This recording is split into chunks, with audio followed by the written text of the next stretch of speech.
Welcome to the Civil War Digital Digest. I'm Will. Today we're going to do another episode about the U.S. ration and what to do with it. But today, unlike previous episodes where we gave you recipes out of the time period or out of soldiers' accounts, we're going to talk about one piece of the ration and talk about multiple ways to deal with it. The ration today that we're going to talk about is the salt pork ration. Salt pork was a great way to get the meat ration to the men if you couldn't drive a live herd of cattle or if you needed to issue pork or decided you wanted to issue pork. However, salt pork, as I said, was brined in salt and came out and was just horrifically salty. The modern reproductions that we have today very much emulate that.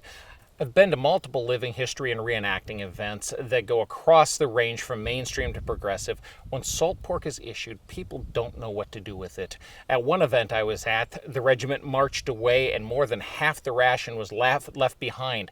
That was food the men had paid for and somebody had prepared for them to give them part of an experience, and it was left behind.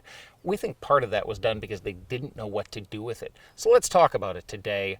The late living historian Charles Heath wrote about a 4-page document that we're going to make available in our research page for the 145th anniversary of Gettysburg, the At High Tide event. Charles spent this entire paper talking about salt pork and what to do with it. He brought 4 or 5 recipes forward that come out of period sources. Knowing that he eventually was going to issue it at this event, he put this information out ahead of time. The big point that Charles made that's worth making is when you get salt pork like this, you can do anything you want to prepare it. You just need to be armed with a few tools. First is knowledge of how to get the salt pork ready.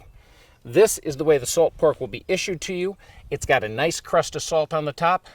You really don't want that. Go ahead as soon as you can, scrape that off, and if at all possible, get it into some vessel to soak. We want to get as much of that salt out of there, and soaking it is the best way to do it.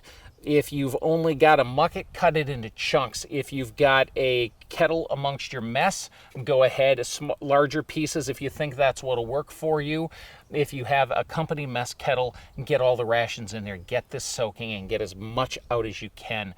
If you don't have a lot of time, one trick to get rid of some of the salt is what we call parboiling. It's not recommended by some period sources and brought up by other period sources. Parboiling is where you take the salt pork and put it in already boiling water for about 20 minutes. It leaches more of the salt out. That water is then discarded. You're left with salt pork that's partially cooked and has more of the salt out of it. If you're just going to boil your salt pork, most period recipes recommend after soaking the salt pork for several hours, dump that water out, fresh cold water, the salt pork, put it on the fire, and then let the salt pork and the water come up to a boil gently together. Some period recipes say cook until done. One actually says boil the salt pork for a quarter of an hour per pound, so 15 minutes per pound of salt pork. The big thing is you want cooked meat. Watch it if you haven't done it before. Keep an eye on it. I cut into this, which I boiled here this afternoon, and it's nice and cooked on the inside. It's ready to go. Also, when you're soaking, if you can, chop up the pieces to the size that you think you're going to need. The more surface area of the salt pork that you show to the water, the better chance there is for the salt to get out of that salt pork into the water that you can then throw away. Okay. Boiling's the best way to go, whether you make it into a soup or whether you boil and issue it out to the men or just eat it yourself. Charles goes on to really say, look, it doesn't matter what you have. That's the best, but use what you have. He said, look, if you've got a board or a stone, you can lean against the fire and bake it. If you've got a fry pan, you can fry it. And the other thing is take a ramrod, broil it. We've done that here. I scraped it off. I cleaned it up as best I could. I soaked it for a little while. Yes, there's more salt on here. I can scrape that off.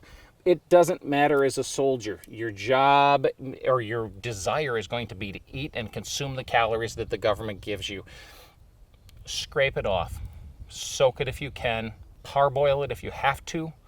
Boil it if you can. It's the best way to go. But if you can't, make the ration, whether you fry it, whether you broil it, whether you bake it. It's part of the experience and part of recreating the life of a Union infantry soldier in the Civil War. I hope you've enjoyed this brief overview of different ways to deal with salt pork. More of our recipes will give you specifics on salt pork for the given recipes. Look for those down the road. If you've enjoyed the episode, we'd appreciate you clicking like on the episode and subscribing to the Civil War Digital Digest. We'll see you next time.